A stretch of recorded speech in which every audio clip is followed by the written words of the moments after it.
Bienvenidos a la tercera edición del Festival de Innovación Educativa. En nombre de la Universidad Peruana de Ciencias Aplicadas, les agradecemos por acompañarnos.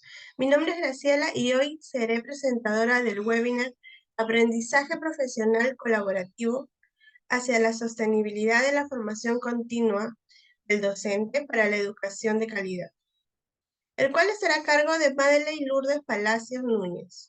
Ella es docente investigadora RENACIT certificada por Concitec Perú, doctoranda en educación de la Universidad San Ignacio de Loyola, maestranda en tecnología de la información y comunicación aplicada a la educación por la Universidad Internacional de Valencia, magíster en gestión educativa, licenciada en educación en la especialidad de lengua y literatura, miembro activo en la red de estudios sobre educación, investigadora educativa y autora principal de artículos indexados en Scopus y Web of Science, con línea de investigación en innovación educativa en entornos virtuales.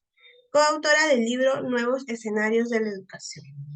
Indicarles que al finalizar el webinar habrá una breve encuesta para responder y también habrá una ronda de preguntas y respuestas, por lo que pueden ir dejando sus consultas en la opción Q&A ubicada en la parte inferior de Zoom. Recuerden que si desean compartir el contenido del FIE en sus redes sociales, pueden usar el hashtag FIEUPC 2023. Y los invitamos a seguirnos en nuestras redes sociales, LinkedIn y YouTube como Innovación Educativa UPC. Damos inicio al webinar. Bienvenida, Madeleine. Muchas gracias, señorita Graciela Doria. Gracias a todos los participantes en esta sesión, que viene a ser una continuidad al Festival de Innovación Educativa que, si no me equivoco, ha empezado desde ayer y pues las ponencias todas están muy, muy interesantes. Bien, vamos a dar inicio. Permítanme compartir mi pantalla.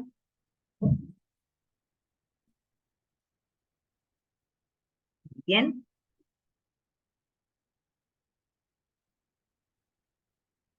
¿Me confirman, por favor, si se ve y se escucha bien? Sí, perfecto, Madeleine. Gracias. Entonces, una vez más agradecer a la Universidad Peruana de Ciencias Aplicadas por generar estos espacios para poder compartir experiencias y también resultados de investigación. En esta oportunidad me presento con la investigación Aprendizaje Profesional Colaborativo hacia una educación de calidad. Esta es la segunda vez que participo en el festival. En una primera oportunidad estuvimos conversando acerca del aprendizaje colaborativo para los estudiantes y ahora quisiera que podamos abordar este tema, pero dirigido más hacia los docentes, ¿no? Porque somos un agente de cambio dentro de este proceso de educación para una educación de calidad. Quisiera comenzar con la siguiente lámina a propósito de la IA, ¿no? La inteligencia artificial, que en los últimos meses pues ha cobrado mayor fuerza, mayor difusión, docentes, estudiantes y muchos profesionales estamos usando cada vez más las diferentes herramientas que nos proporciona la inteligencia artificial para muchas actividades, ¿no? Y pues cada vez es parte de nuestro día a día. Y es que la inteligencia artificial ha demostrado ser muy eficiente, muy productiva en muchos aspectos. Podemos ver, por ejemplo, si revisamos las noticias, que la inteligencia artificial pues ha ganado muchos concursos, incluso, ¿no? a los mismos artistas, concursos de arte, fotografía, de bridge. Es maravillosa la herramienta, todo lo que puede hacer y frente a ello también como personas nos preguntamos, entonces, si la IA es capaz de hacer tantas actividades, procesar miles de datos en cuestión de segundos, leer un artículo y procesarlo en cuestión de segundos, elaborar un artículo, claro, también tiene sus limitaciones, pero elaborarlo en cuestión de segundos, simplemente con unas instrucciones llamadas prompts bien elaboradas. Entonces, si todo esto ya es posible, la pregunta que nos hacemos es, entonces, ¿qué nos hace mejores que la IA? Porque ya son muchas actividades que la inteligencia artificial puede hacer y que nosotros hacíamos y que los hace mucho más eficientes. Y es que tal vez la pregunta que está en pantalla no es la más adecuada, ¿no? Porque como hay una metáfora que compara, no se puede decidir qué es mejor, un pez o un ave, ¿no? Porque son diferentes especies. En ese sentido, tal vez la pregunta no es qué nos hace mejores que la IA, sino qué nos hace diferentes de la IA, ¿no? Entonces, eh, profundizando en esta pregunta de qué nos hace diferentes y poder centrarnos en aquello que nos diferencia y explotar y desarrollar esas diferencias, descubrimos que aquello que nos hace diferentes de la IA es la inteligencia humana y sobre todo los rasgos humanos por excelencia, ¿no? Como son el pensamiento complejo, la empatía, la compasión, el trabajo en equipo. En una ocasión, utilizando el chat GPT, le preguntaba eh, entre los diferentes aprendizajes, como son el ser, el convivir, el hacer, cuál es capaz de aprender, ¿no? Y me contestaba, esto fue hace poco, ¿no? Me contestaba que el ser y el convivir todavía le resulta un desafío en tanto que implica emociones, ¿no? Y rasgos humanos por excelencia, ¿no? Entonces, es allí donde nosotros entramos con ese diferenciador frente a la IA. Y sobre todo, esta última que tiene que ver con el trabajo en equipo, ¿no? Porque si nosotros revisamos lo que proyectan diversos estudios, de aquí 15 o 20 años, ya no va a ser necesario carreras que tienen que ver con actividades rutinarias, mecánicas, oficinistas, ¿no? Porque eso la IA lo va a hacer y lo puede hacer muy bien. Lo que se necesita de aquí a unos años va a ser profesionales estratégicos, profesionales creativos, compasivos, empáticos, capaces de trabajar en equipo, ¿no? Porque hoy en día las empresas ya no buscan, digamos, trabajadores que compitan entre ellos, sino que trabajen en equipo para poder lograr metas comunes, ¿no? Y eso no lo digo yo, lo dicen las encuestadoras como Manpower Group, ¿no? Que es una encuestadora a nivel nacional en temas laborales.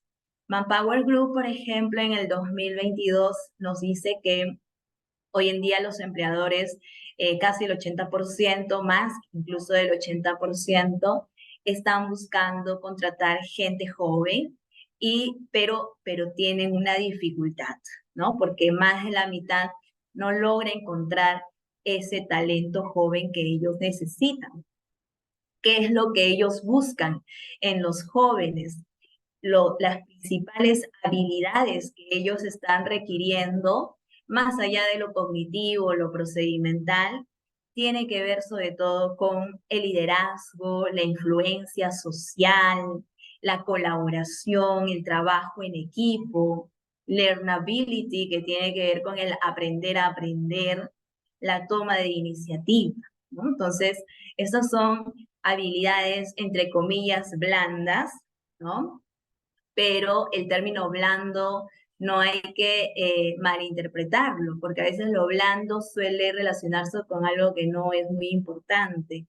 En cambio, estas son habilidades blandas para las situaciones duras de la vida, ¿no? Porque son en aquellas situaciones del ejercicio laboral, cuando se presentan conflictos sociales, cuando se presentan cambios que uno tiene que, digamos, rápidamente poder adaptarse a ese nuevo escenario, es ahí donde estas habilidades demuestran toda su importancia, ¿no? Y sobre todo el trabajo en equipo, la colaboración. Entonces, querido público, demostrada una vez más la importancia de fomentar la colaboración o también conocido como metodología el aprendizaje colaborativo en nuestras aulas, para poder desarrollar estos rasgos humanos, ¿sí? Nosotros nos preguntamos, ¿sí? Porque la investigación es eso, ¿no? Seguir problematizando, preguntándonos más. Nos preguntamos, entonces, ¿cómo estamos propiciando desde nuestro rol docente la colaboración en nuestros estudiantes? Y una pregunta quizás mucho más juiciosa sería, ¿cómo estamos ejerciendo, viviendo la colaboración nosotros desde nuestra propia experiencia profesional? ¿No? Entonces, porque queda claro que eh, mucho de los hábitos, estrategias que el docente ha aprendido, lo va a proyectar y también lo va a inculcar en sus estudiantes, ¿no? De forma consciente o inconsciente. Mucho de lo que nosotros hacemos es un referente, un modelo para nuestros estudiantes. Entonces, si nosotros queremos que nuestros estudiantes colaboren entre ellos, realicen colaboración en línea, es importante que nosotros también empecemos a vivir ese espíritu de colaboración en línea con nuestros pares o tal vez con nuestros mismos estudiantes, ¿no? Entonces, esta es la pregunta que dirige la investigación actual, que se denomina el aprendizaje profesional colaborativo hacia la sostenibilidad de la formación continua del docente para una educación de calidad. Esta investigación se ha realizado de la mano con tres grandes investigadores como son el doctor Ángel de Rucele, la doctora Patricia Medina, el doctor Félix Goni, a quienes agradezco enormemente por este trabajo conjunto que hemos realizado. Y este resultado de investigación se ha publicado en la revista EduTech. Al final puedo compartirles el enlace de este artículo. Entonces, la investigación de la que ahora quiero yo comentarles, compartirles este resultado, problematiza el siguiente escenario, ¿no? Ribes and Ribes 2015 nos refieren que la sociedad actual en la que vivimos es un entorno VUCA. ¿Qué significa VUCA? VUCA significa volátil, ¿no? Cambiante, compleja, caótica. Y ello lo podemos comprobar, por ejemplo, con lo sucedido durante la pandemia, ¿no? De un momento a otro todo cambió y rápidamente tuvimos que migrar a un formato de educación remota, ¿verdad? Eh, Algunas instituciones se adaptaron rápidamente, otras instituciones demoraron un poquito, pero igual también se adaptaron y pudieron continuar con las clases en un formato remoto, ¿no? En un formato de virtualidad. Ahora que ya hemos superado en gran medida esta pandemia, ¿sí? ¿Qué debemos hacer? ¿Volver a lo de antes, a como estábamos antes de la pandemia, como si no hubiese sucedido nunca? ¿No? Yo creo que eso va a ser imposible, ¿verdad? Porque la virtualidad ha llegado para quedarse y podemos verlo en muchas de nuestras instituciones que ya la virtualidad se ha quedado instalada a través de modalidades híbridas, blended, a distancia, semipresencial, ¿no? En ese sentido ya no es la meta adaptarnos, sino más bien transformarnos, ¿verdad? Porque ahora tenemos muchas modalidades de enseñanza online, pero nos hemos detenido a pensar si el criterio básico de calidad está presente en todos esos escenarios, ¿sí? Porque el objetivo de desarrollo sostenible número 4 nos exige que podamos contribuir a una educación de calidad, ¿no? Sin embargo, esto fue pensado en un escenario del 2015 con la educación principalmente presencial, pero ahora que estamos 2023 hay nuevos escenarios, ¿no? Y la educación de calidad también debe estar presente en estas nuevas modalidades de enseñanza online. Profundizando en este concepto, en este constructo de educación de calidad, nos preguntamos, ¿qué significa educación de calidad? ¿No? Y para ello revisamos la política y encontramos que educación de calidad implica docentes calificados y también aprendizajes pertinentes, ¿no? Entonces, pero nos seguimos preguntando, ¿no? Porque el investigador es curioso, ¿verdad? ¿Qué significa ser un docente calificado? ¿No? ¿Y cómo podemos contribuir a su cualificación? ¿No?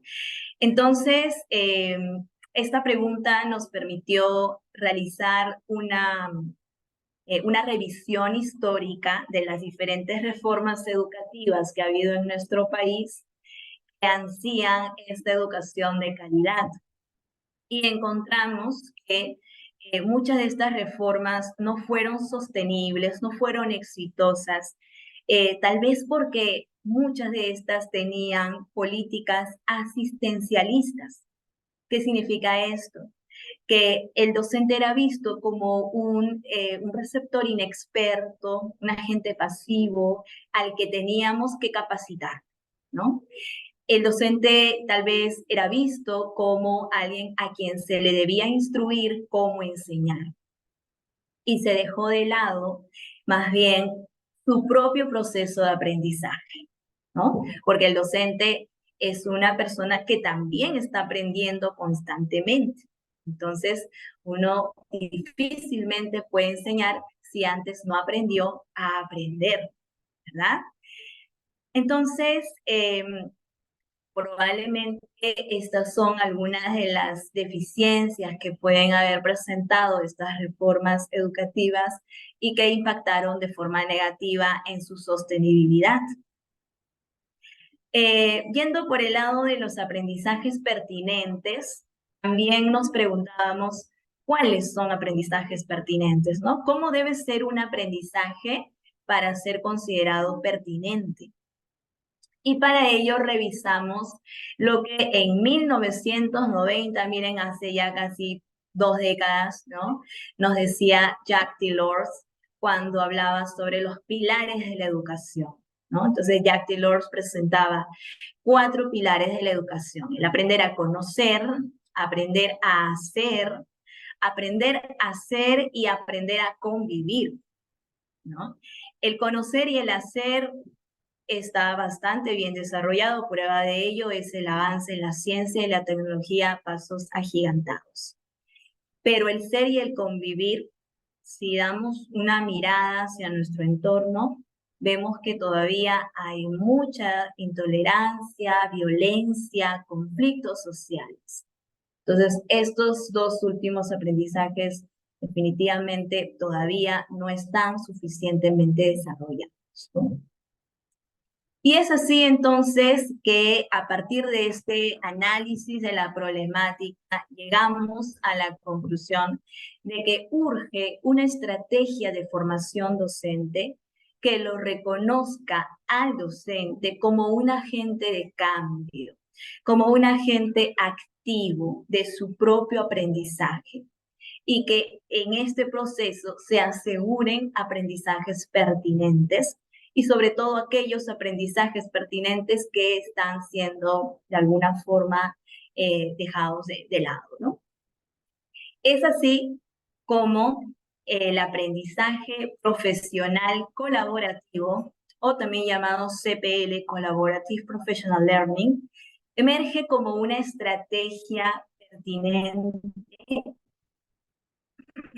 para poder lograr este propósito, ¿no? Diversos autores refieren sobre esta estrategia como una forma de aprender, a buscar, a seleccionar, a experimentar, a innovar, a aprender a enseñar. También nos refieren que este es un espacio donde el docente puede compartir su propia crítica pedagógica constructiva con la finalidad de mejorar el aprendizaje de sus alumnos, ¿no?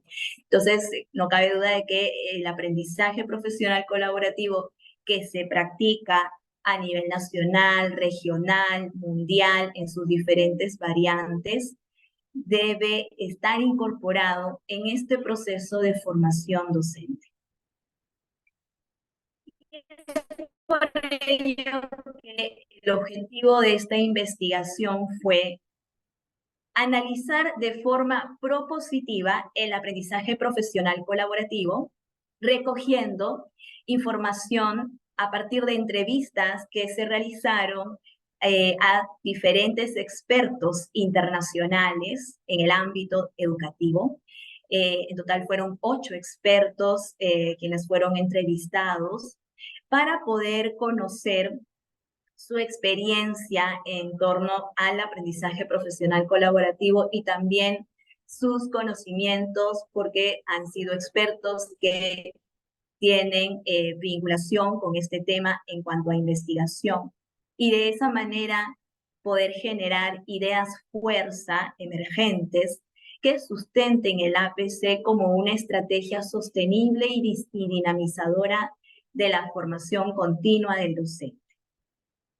Esta investigación se llevó a cabo en 2 fases. La primera fase consistió en una revisión sistemática del APC. Se revisaron artículos, políticas educativas nacionales y mundiales para poder conocer más a fondo sobre esta metodología y poder generar un instrumento de entrevista pertinente y actualizado. En la segunda fase se llevó a cabo la planificación, ejecución de trabajo de campo y proceso de codificación de la información que se pudo recolectar en la entrevista que se aplicó a 8 expertos de diferentes nacionalidades, entre ellos de Colombia, Ecuador, España, México y Perú, ¿no? A quienes agradezco enormemente por habernos compartido sus experiencias, sus resultados de investigación sobre este tema. Es así como, habiendo realizado la categorización y triangulación de información, se obtuvieron 3 categorías emergentes en torno al APC que ahora voy a proceder a compartirles.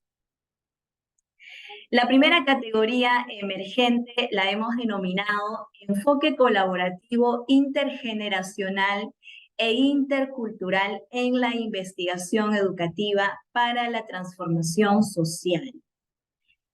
Esta categoría emergente surge porque los expertos valoraron positivamente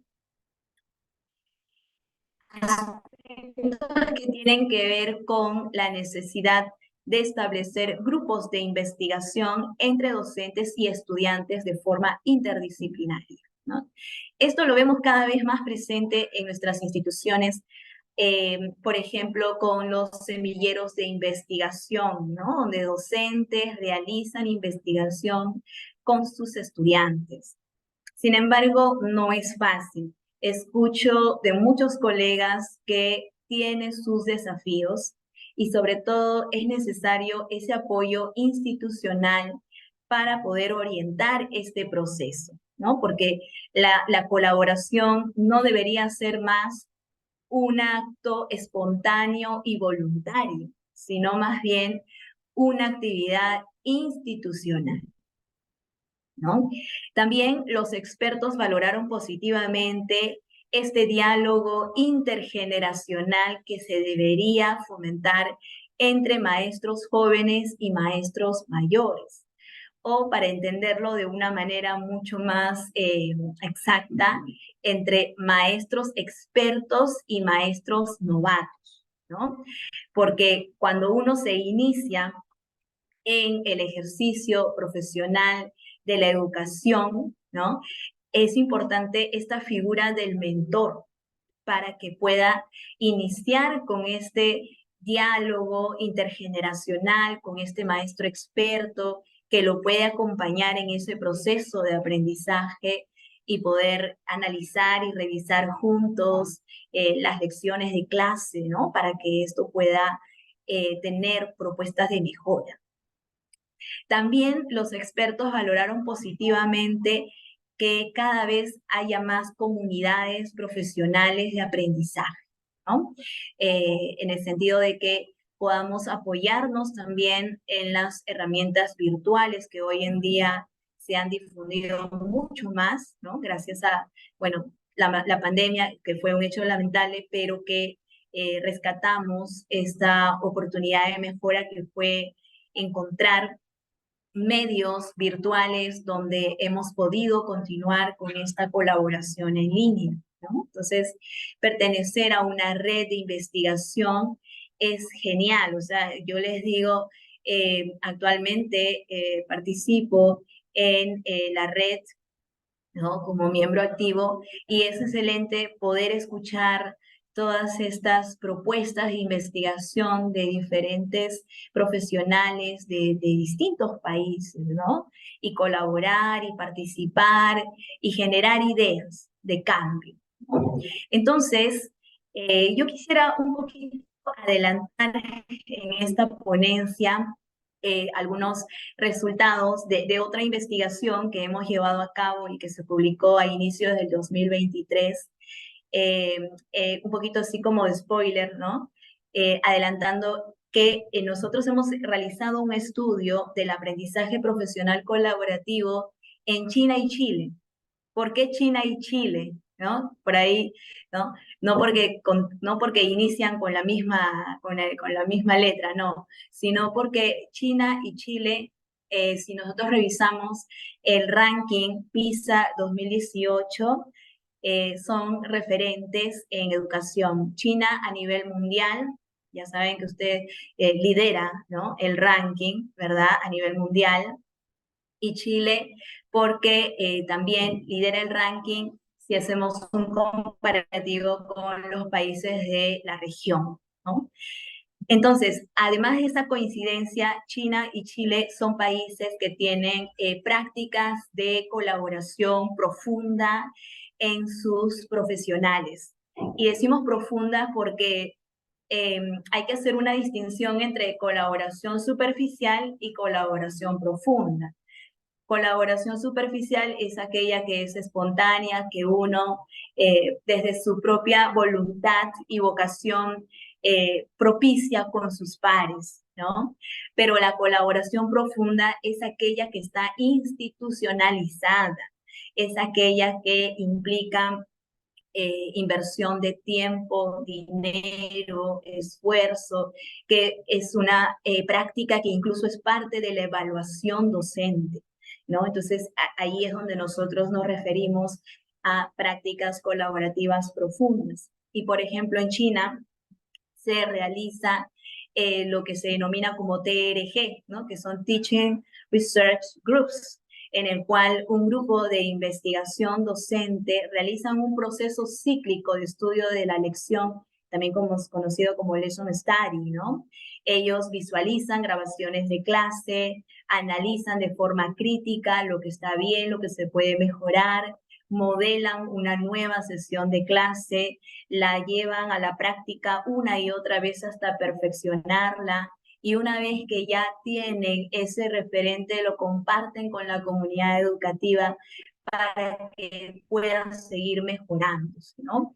Y así el aula se convierte en un laboratorio y la enseñanza en una investigación experimental permanente. Hace unos días me comentaba un colega, me compartía un artículo que sí, el título más o menos versaba por qué mucho de la investigación en educación no aterriza en las aulas, ¿no? Como si lo hace, por ejemplo, la investigación en medicina, por ejemplo, ¿no? Que rápidamente surge una investigación y eso se aplica para algún tratamiento que resulta eficaz. Entonces, ¿por qué la investigación a nivel de educación no está viéndose reflejada en resultados concretos a nivel de aula? Y probablemente tiene que ver con el hecho de que no existe, al menos en nuestro país, todavía una práctica institucionalizada de colaboración profunda entre profesionales, que más allá de investigación puedan llevar a cabo investigación-acción, ¿no? Que implica una transformación a nivel social. En China también tienen este programa de mentoría donde expertos, docentes expertos, asesoran a los profesores novatos, preparan juntos lecciones, las discuten, las mejoran y hay este acompañamiento, ¿no? Del docente mentor al docente novato hasta que pueda convertirse en un docente que ya está, digamos, en la posibilidad de continuar y también asesorar a nuevos docentes que se incorporan. La interdependencia que hay entre un docente experto y un docente novato en China es como la de un padre a un hijo, ¿no? Es una interdependencia muy fuerte, un acompañamiento muy sostenido.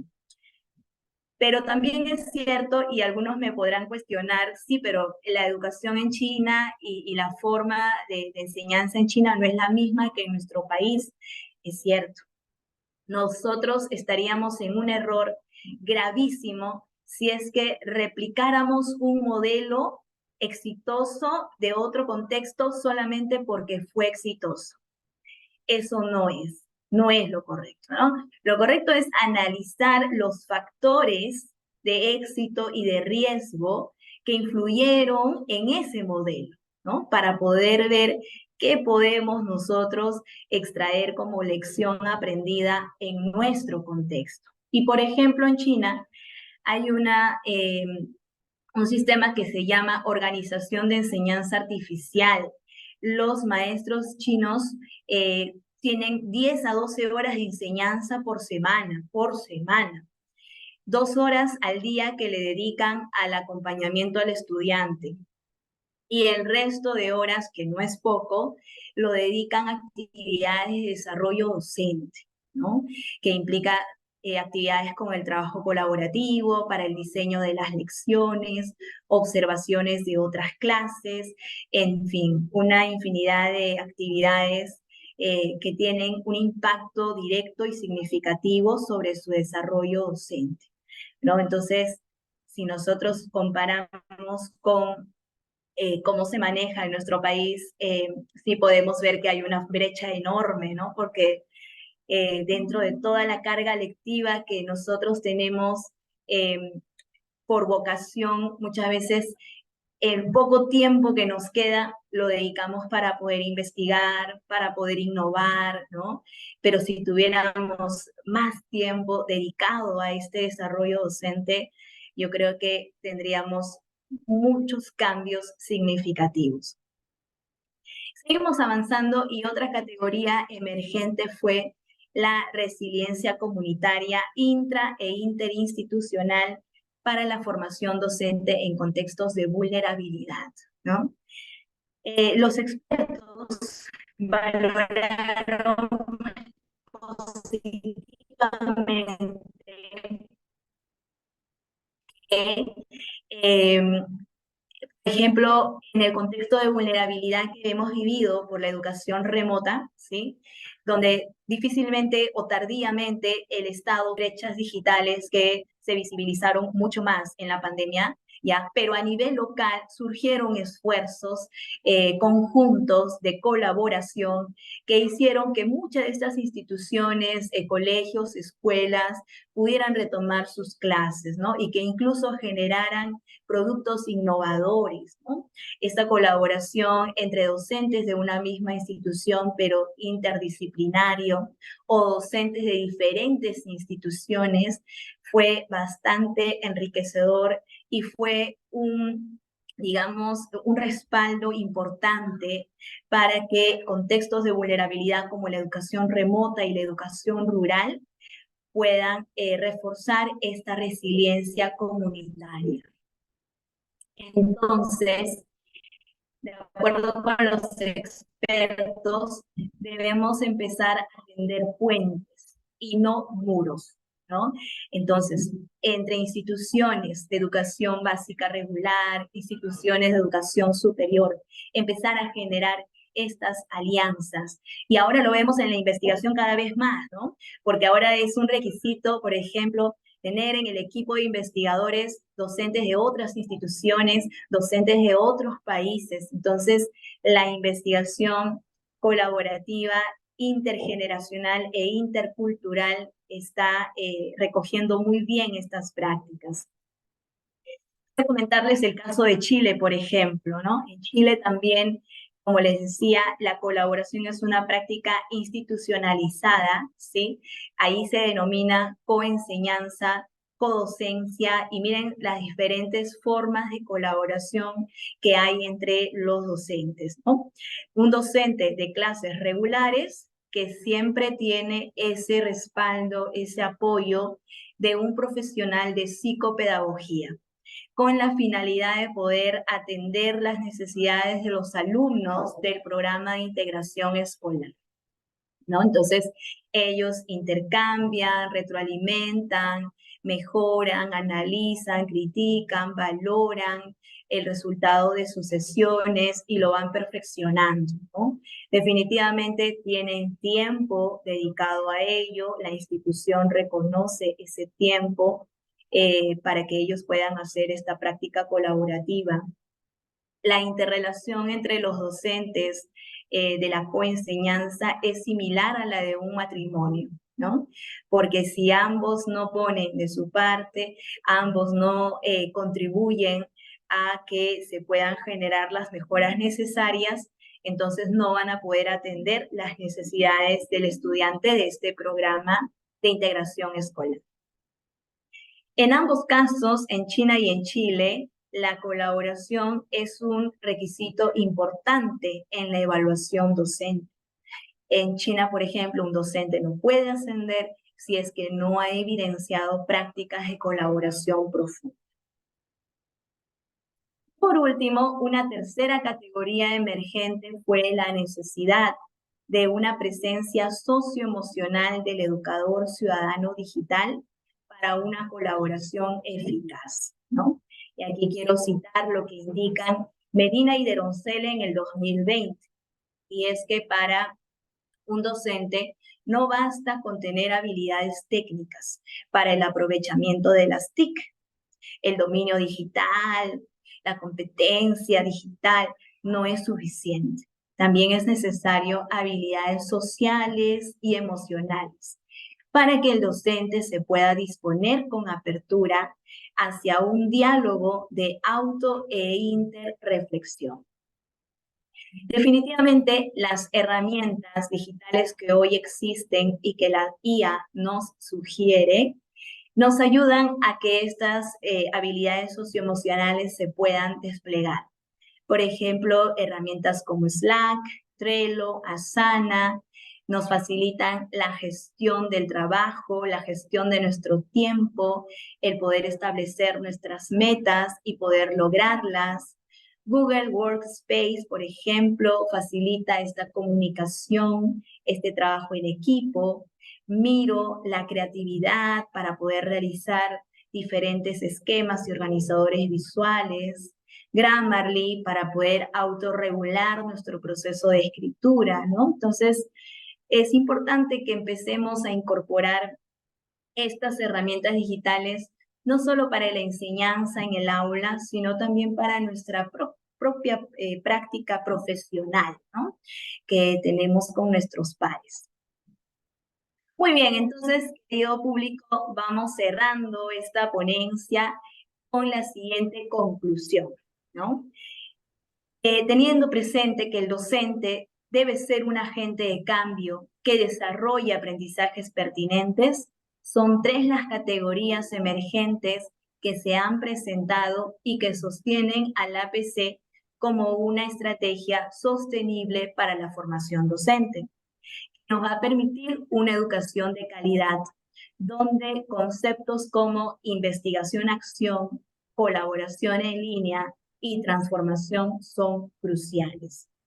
Sin embargo, queda como tarea para los docentes, para las instituciones diversas, que si el APC es una estrategia necesaria y que se debe institucionalizar, entonces, ¿qué implica su institucionalización? ¿Y cuál es el primer paso que se debería dar para institucionalizar? Bueno, entonces, querido público, eso sería un poco de lo que quería compartirles de esta investigación y les agradezco mucho que me hayan escuchado en estos minutos. Muchísimas gracias.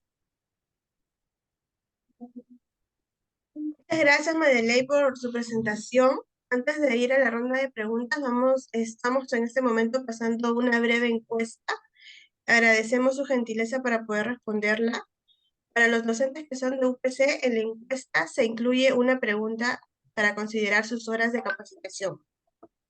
Sí, mientras van respondiendo, voy comentando cuál es la pregunta que hemos recibido de Romy Novoa. Consulta si las herramientas mencionadas en línea tienen precio o son libres. Perfecto.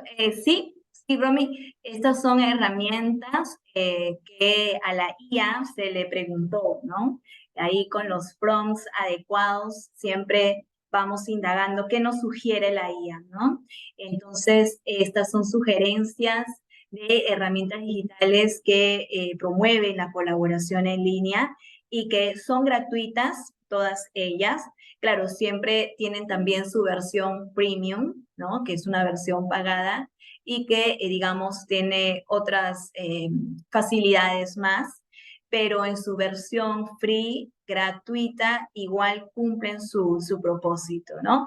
Por ejemplo, Trello es una maravilla, lo hemos utilizado con mis estudiantes, con profesores, pares, y nos ayuda a manejar adecuadamente y gestionar de una forma mucho más eficiente nuestro tiempo, nuestra colaboración en línea, ¿no?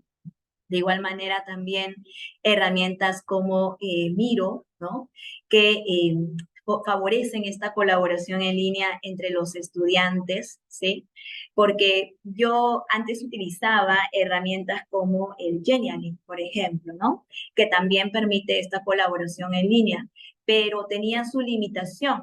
¿En qué sentido? De que uno usaba el Genially, pero el otro no lo podía usar. Tenía que salir uno para que el otro estudiante lo pueda recién usar. En cambio, en el Miro es una colaboración simultánea, ¿no? Entonces, ahí tú los ves a todos ellos, ¿no? Trabajando, agregando, quitando, poniendo en su esquema a través de la herramienta del Miro. Y es gratuita, definitivamente. Madeley, tenemos un minuto. Tengo una segunda pregunta que han hecho. Es, ¿qué aprendizajes urge desarrollar para poner en práctica el APC? Gracias. Muy bien. Sí, sobre qué aprendizaje, como ya lo vimos, son 4 pilares de la educación, ¿no? El ser, el convivir, el hacer y también el conocer. Los 4 son, digamos, necesarios, pero tal vez la pregunta no es tanto cuáles son los más importantes, sino cuáles son los que todavía no están suficientemente abordados, ¿no? En una investigación que realizamos sobre la dimensión socioemocional de la competencia digital, junto con el doctor Deroncele, vimos que en la literatura de la investigación hay muy poco que se ha abordado sobre habilidades socioemocionales, ¿no? Y sobre todo entre las sociales y emocionales, muy poco que se ha explorado a nivel emocional en el plano digital, ¿no? Entonces, creo que debiéramos empezar por allí. Muchas gracias, Madeley, y a todos los participantes por acompañarnos en esta sesión. Los invitamos a continuar con los siguientes webinars y talleres. Les compartimos en el chat el enlace del festival para que puedan revisar la agenda e inscribirse en las sesiones de su interés. Muchas gracias, Madeley. Muchas gracias a todos. Buenas tardes. Muchísimas gracias. Gracias a todos.